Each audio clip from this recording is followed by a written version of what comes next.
দুই দিন ব্যাপী ব্যতিক্রমধর্মী সিবাসু ফিশ ফেস্টিভ্যাল 2025 অনুষ্ঠিত হয়েছে চট্টগ্রাম ভেটেরিনারি ও অ্যানিম্যাল সায়েন্স বিশ্ববিদ্যালয় প্রাঙ্গণে। মাছ চাষ, মৎস্যশিল্প, নতুন প্রযুক্তি ও গবেষণাকে ঘিরে আয়োজিত এই উৎসবে অংশ নিয়েছে দেশের 26টি বিশ্ববিদ্যালয় ও 95টি প্রতিষ্ঠানের মোট 550 জন প্রতিনিধি। ফেস্টিভ্যালে মৎস্য চাষ ও শিল্পে ব্যবহৃত আধুনিক যন্ত্রপাতি, প্রযুক্তি এবং নতুন উদ্ভাবন প্রদর্শনের পাশাপাশি চলছে বিভিন্ন গবেষণা বিষয়ক বৈজ্ঞানিক সম্মেলন। এতে মাছ চাষের আধুনিক ও পরিবেশবান্ধব পদ্ধতির উপর গুরুত্ব দেওয়া হচ্ছে।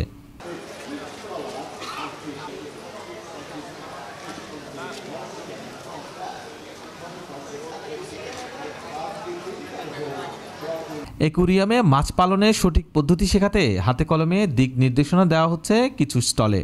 সেখানে বোঝানো হচ্ছে কোন মাছ অ্যাকুরিয়ামে রাখা উচিত, কোনগুলো নয়, এবং কিভাবে পরিচর্যা করলে মাছ সুস্থ থাকবে। মৎস্য খাতে কৃত্রিম খাবারের অতিরিক্ত ব্যবহারের ফলে জলাশয় ও মাটির গুণগত মানের ক্ষতি হতে পারে, এমন সতর্কতা তুলে ধরা হয়েছে স্টলগুলোতে।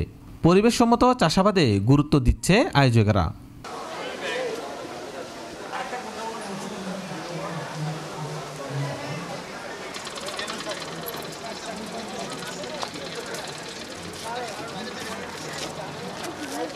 উৎসবে নোনা ও মিঠা পানির মাছ চাষের বৈচিত্র্য, চিংড়ি বা কাঁকড়া উৎপাদনের পদ্ধতি এবং মাছ চাষে ব্যবহৃত যন্ত্রপাতি প্রদর্শন করা হচ্ছে।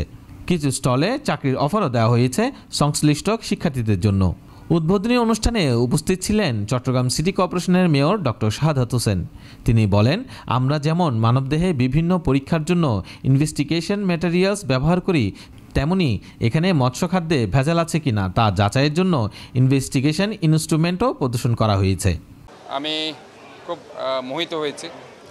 ইনফ্যাক্ট ওনারা এই ফিশ ফেস্টিভ্যালে যে কাজগুলো করছেন, যে বিবিধভাবে আমি স্টলগুলো ঘুরে দেখলাম, যে এখানে বিশেষ করে একটা স্টলে যে আমরা যে বিভিন্ন ভেজাল মিশাচ্ছি, তাদের বিভিন্ন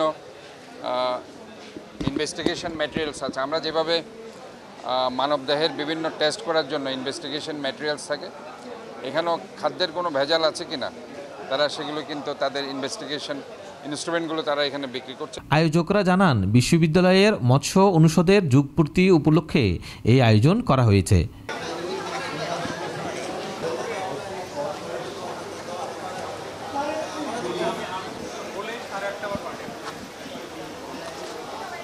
যেখানে শিল্প প্রতিষ্ঠান ও একাডেমি গবেষণার সংযোগ তৈরি করা ফেস্টিভ্যালের মূল লক্ষ্য।